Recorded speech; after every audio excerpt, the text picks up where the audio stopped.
Prichard, I wanted for you, as you were researching the information on the sanitation strike, which I had read about and knew, a decent amount about, given the hostile, overtly racist society that we had at the time, what did you learn or find that you didn't know that was particularly intriguing or engaging that you were able to inject into the film, The Invaders? Yeah, I guess I didn't realize like the amount of surveillance that was going on and the amount of collaboration between the newspapers at the time with like FBI agents that were working out of the local police department in most major cities, but definitely in Memphis at the time.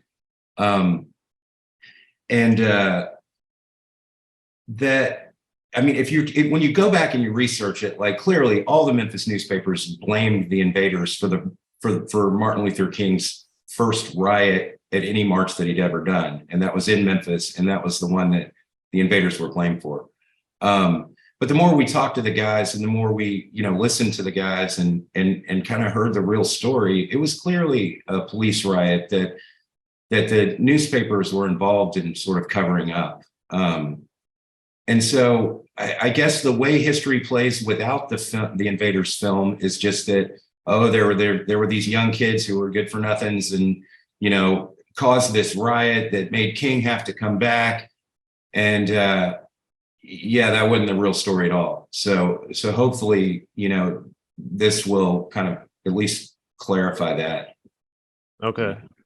And John, for you, speaking of the surveillance, in addition to the government surveillance, you guys talk about in the film The Invaders about the police escorting the garbage trucks and the sanitation workers having essentially security. So as this was happening, John, did you start to realize that this was much bigger than a sanitation strike or trying to get some rights for a group of workers? Or was that something that took a little bit of reflection to understand a little later? To really put this in context, we have to go back to Dr. King and when he announced the Poor People's Campaign on December 4th. And once he announced the Poor People's Campaign, he went on the road and started preaching in churches and trying to get support. Because his original plan was to take 1 million people to Washington, D.C. And to do that, you needed a lot of logistics. Churches needed to make their facilities available because you're walking, you got to stop, you got to eat, you got to rest for a couple of days before you go any farther. So when the sanitation strike happens on the officially on the 13th of February, but on the 1st, that's when the 2 garbage workers are killed in the back of the truck. And so that, it may seem like not much, but see, you have to take the total context of what the sanitation workers were facing. This was Henry Loeb's town. He was a diehard racist. And because they were Black employees, the city didn't really care what happened to them. They wouldn't fix equipment. They couldn't use the locker room to change clothes after they finished the day of work. Black workers could not ride in the front cab part of the truck. This is why those 2 workers were in the back of the truck. They had developed this strategy to stay on the clock because the city, when it was inclement weather, they would put them off the clock and send them home. But the white workers could go back and sit in the locker room until the weather cleared up, and so all of these kinds of issues had boiled up a couple of years before then, and they had gone on strike, but the city broke the strike. And so when the two guys gets killed, they come out again. And in coming out this time, Lowe goes to Chancery Court and he gets an injunction against anybody in the union doing anything to help the strike. And so that injunction put the AFSCME in the position of healthy fines if they marched or did anything. This is why the Community on the Move for Equality group developed, because they were trying to provide some leadership with for the sanitation workers. But this was a very conservative group of individuals.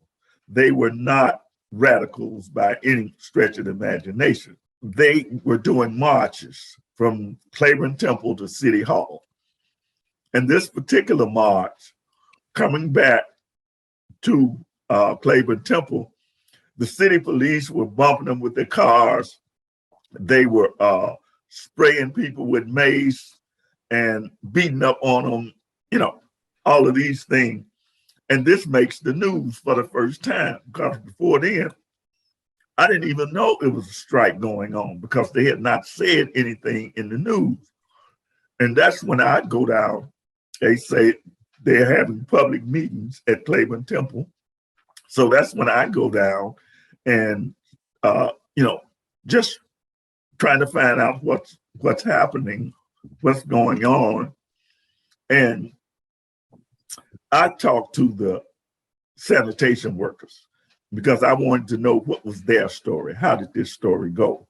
And some of the stuff I said, I got directly from them.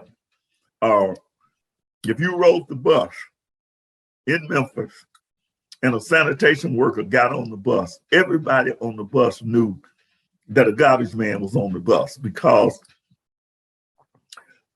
the city made them buy the tubs that they picked the garbage up in. And they were making $1.75 an hour. So they, when the tub started to rot, they would put cardboard in the bottom to keep the garbage from falling through, but the liquid would run down on them. And so since they couldn't use the locker room when they got off work, they smelled like garbage. And so it is this conversation that I was having with the sanitation workers that really drew me into trying to help, trying to figure out what could I do as an individual to aid them in their fight. Okay. And then Prichard, as far as the fight to get the film done, I was intrigued because I had Craig Brewer as an executive producer, but was that because the film originally had come out as a film festival several years ago? So what was the process of getting the film resurrected, attaching Nas, Yo Gotti, and others? Yeah, so being from Memphis, I've been friends with Craig for years now. And when he heard that I was trying to get the documentary going, you know, he gave me a call and was like, hey, what can I do to help? And I'm like, well, we could use a little money. And so he got us kind of some seed money to get started, really, you know, coming down to Memphis and getting the interviews and locking the guys in and trying to get the story. So yeah, he did. He wasn't, in fact, the first person to invest. And then from there, you know, we just kind of kept working on it. It's sort of coming together. But I mean, this is like a truly independent film. There was no, you know, besides, you know, some help from some friends. There was never any kind of backing. It was just something that me and two other producers really thought was worth doing and keeping on, you know. So then we kind of had it cut together good enough around 2015 that we thought we could start like putting into festivals and seeing if we could get the final kind of lump sum of money to license all the archival footage that's in it, as well as a couple of music bits that we needed and whatnot. And So it did show at the D.O.C NYC 2015 festival, and that was cool. We did actually end up, there was a company that said, "Oh yeah, we want to help you. We'll be your sales agent and distributor," and that was we were excited about that or whatever. But then when we had to explain to them, hey, we need about $70,000 to pay for all this licensed material, they were like, well, yeah, you good. We're you need to find that, and then we'll help you. And around that time, I work as a film and video editor here in New York, and around that time, or it was about maybe a year after having signed a contract with these guys, mind you, and just kind of being like, all right, we still got to find some more money. I got a job at Mass Appeal, working on a project for Sasha Jenkins, and one of the things I showed him to get the job was the Invaders, and I'll never forget. It was so cool. The first day when they hired me for it, I remember sitting down next to Sasha and him being like, "Man, that Invaders movie, that's something else, man," and just kind of being excited about it. And then it was it's probably a month into that job where we were actually on the subway platform taking a train in the same direction, and he brought it up again. He was like, "Hey, what's going on with the Invaders thing?" And I was like, "Well, this company is interested in getting the distribution going, but we still need to raise all these funds." And he was like, "Can you get out of it?" And I was like, "Maybe. Well, what's up?" And he was like, "I think Mass Appeal would be really interested in it." So sure enough, we contacted the people who we kind of signed a thing with, and they were like, "That's fine. If these guys are going to give you the money, we totally understand." And we got out of it, and sure enough, it was that was just before Christmas. I think I came back from Christmas, and Peter, who's at Mass Appeal, was like, "Hey, we really like it. We're going to show it to Nas, see what he thinks." And sure enough, Nas watched it and loved it, and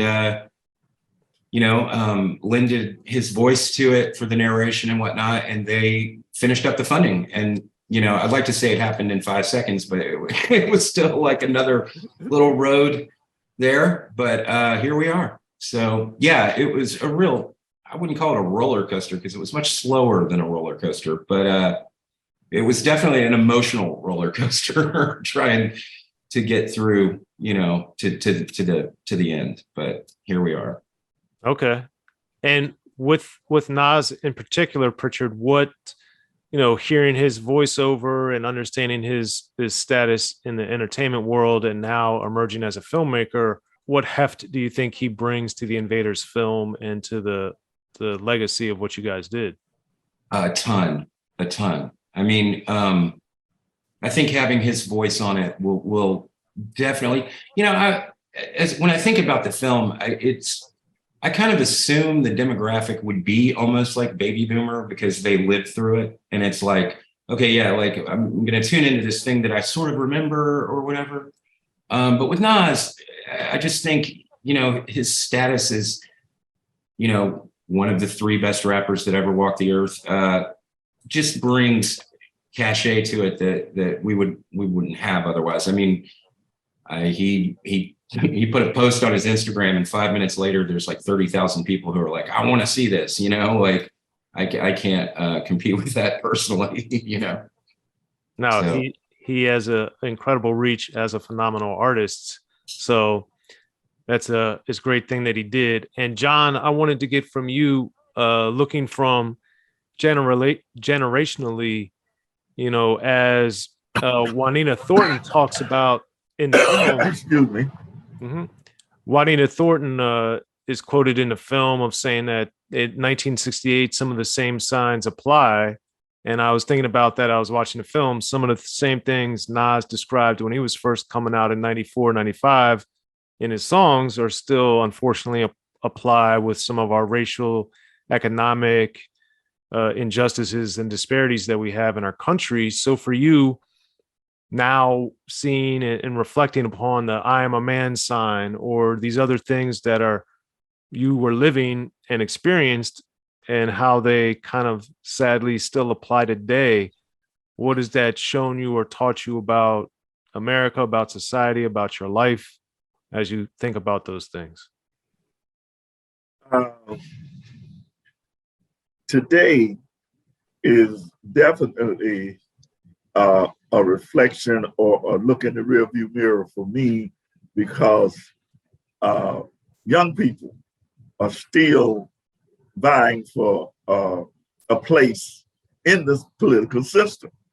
They do not have the kind of access that their votes should. I mean, 18-year-olds, they're the largest demographic in the country, the largest voting demographic. And nobody really addressed them, from that position. They treat young people like, well, they don't really care, and it's not that's not the way it is. Like I say, when we were dealing with high school kids, like I say, Donnie and those guys, they were in high school.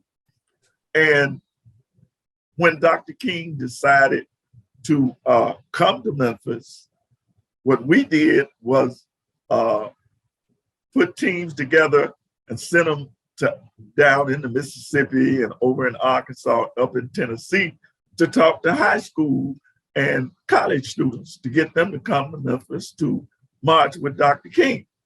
See, so they were all in on that, especially after Dr. King made his speech at Claiborne Temple on the 16th of March, where he said that if you got a job on the day of the march, don't go to work.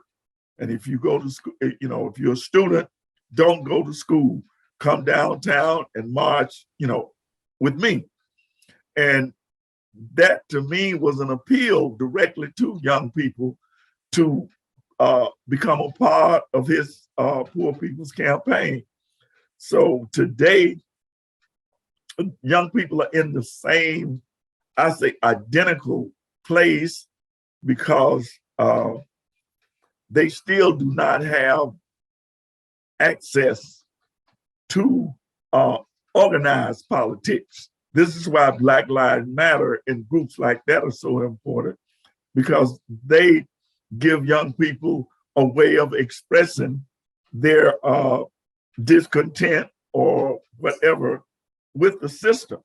And what I feel the Democrats in particular needs to do is to address the fact that young people feel like they're outside of the system. When they should, like I said, they're voters. It's not like they're just standing on the sideline looking, but they are voters. And being voters, they have just as much power as a 90-year-old. But nobody is trying to bring them in to the process as leaders. They'll get them as foot soldiers, but they're not going to open up the machinery in the Democratic Party and appoint young people to different positions. They still got these old guys running the Democratic Party, which still see young people as, you can be seen but not heard.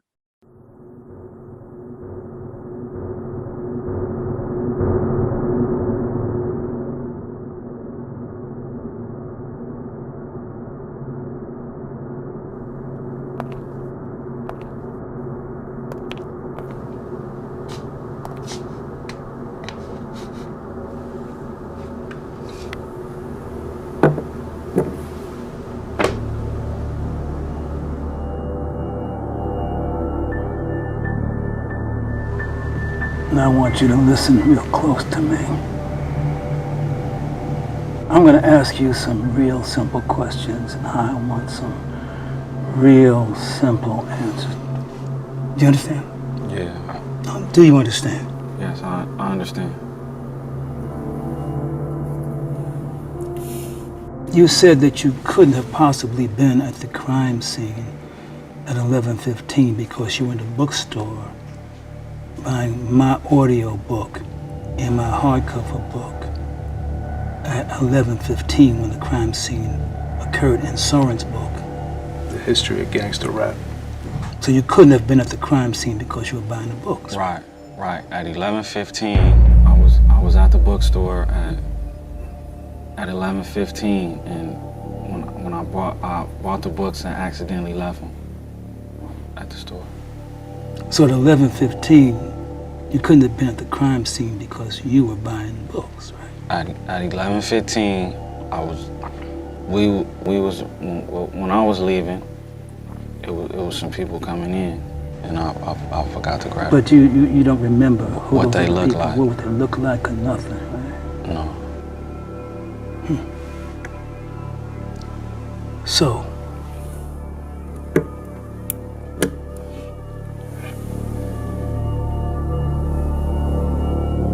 at 12:15, you in the bookstore buying my audio book and hardcover book and Soren's book at 12:15. So you couldn't have been at the scene because you were buying the books, right?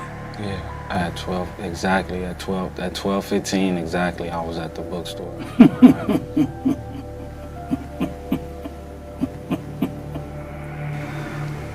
Now you see.